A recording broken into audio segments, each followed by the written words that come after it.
My next guest was told to sit down and sit up straight and get in line and, follow the rules. And, he just didn't seem to think that would fit for him very well. He had a lot of questions. He has a lot of questions every single day.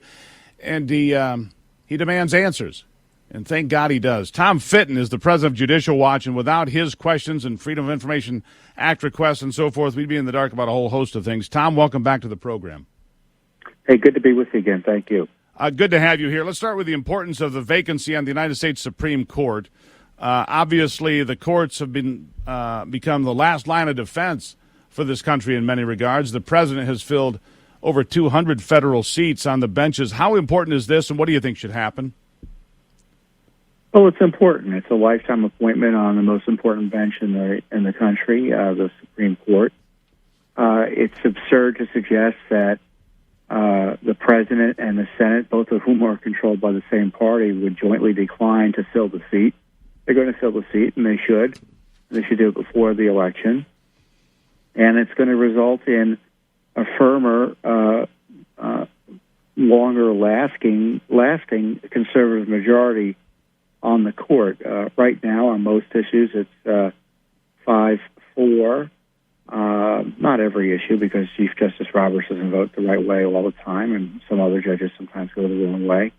But we could have a permanent, practically speaking, for the next several years, 5-4 majority or 6-3 majority on key issues. I'm going to call it 5.5. Roberts is a little bit squishy on some. There you go. That's probably 5.5. a fair way of putting it. Yeah. All right. So here's where we are, Tom. Looking at the 2020 election, clearly there could be a lot of contested issues with all the mail-in balloting and the potential for fraud and so forth. In Wisconsin, a federal judge there ruling that ballots can come in 6 days after the election and still be counted. In Michigan last week, a court of claims judge in the state of Michigan said 14 days after the election, ballots could be brought in. I expect both of those to be struck down, but we see here a movement afoot to just change all the rules. Change all the rules and accommodate, whenever the ballots come in, we'll just count them.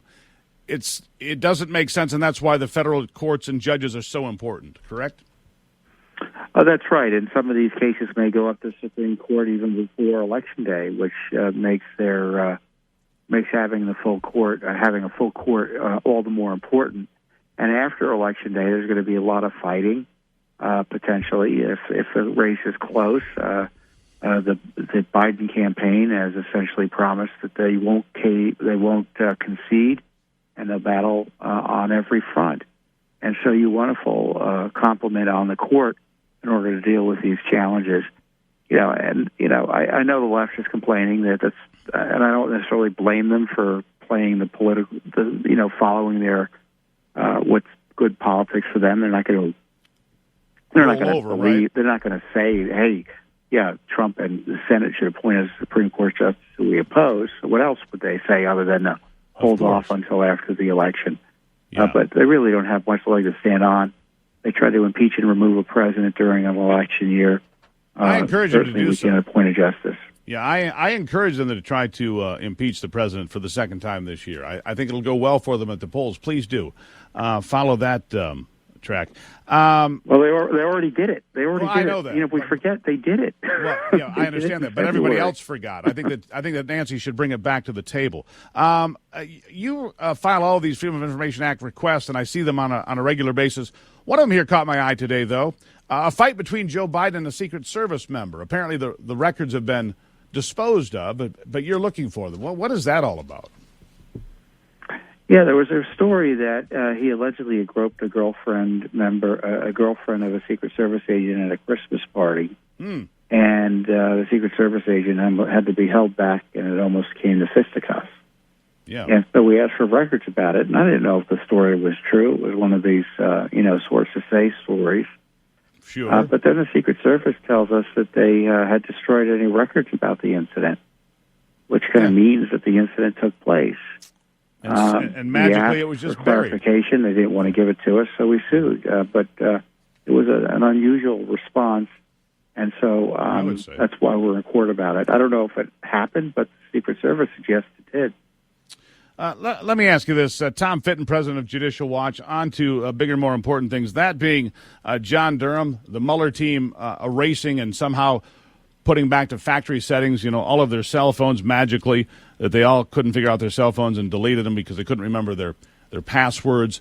A new piece, Sedition in the Obama Oval Office, all connects to all of these different tentacles, if you will. Where are we in that investigation? Where do you think this ends? I don't expect many, if any, additional indictments by Durham. I'm not seeing any indications that certainly higher-level people have been seriously criminally investigated. Maybe someone like Peter Strzok, one of the FBI lovebirds who wrote that awful text message, or several awful text messages about an insurance policy, how he was going to stop Trump from being president, and he was behind a lot of the investigation, the fraudulent investigation into Trump. They all knew there was nothing there in terms of Russia collusion. Maybe he'll be indicted, but I don't see anything else other than a report coming, and that's going to be disappointing to a lot of people.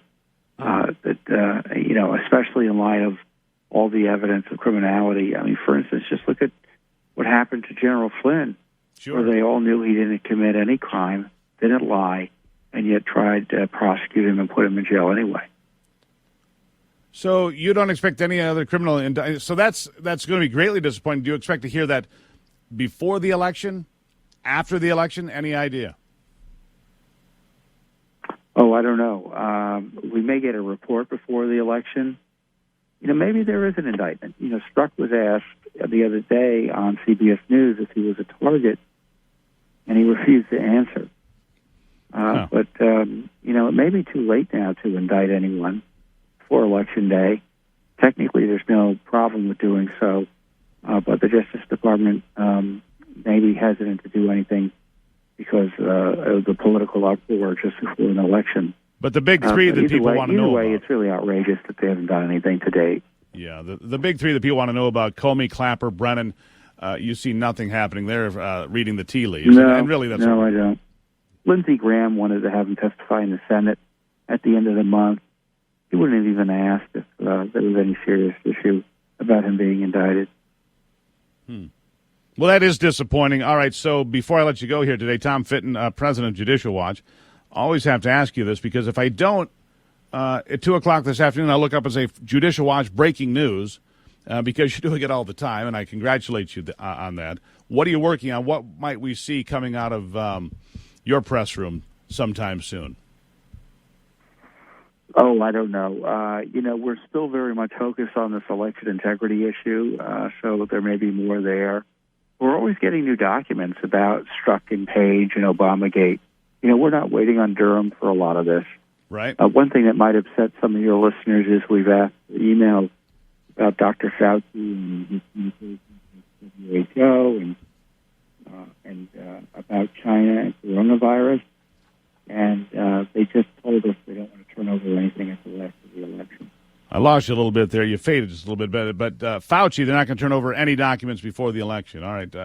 Tom, we're going to leave it there. Tom Fitton, President of Judicial Watch. Always appreciate everything you do, honestly, because without your freedom of information requests, a lot of this stuff would just remain buried. So thank you for the hard work that you do and the things that you do at Judicial Watch. Thank you, sir. Appreciate it. Really appreciate it. 41 after. It's a Tuesday here on the Steve Gruber Show. You're in the No Panic Zone. We'll be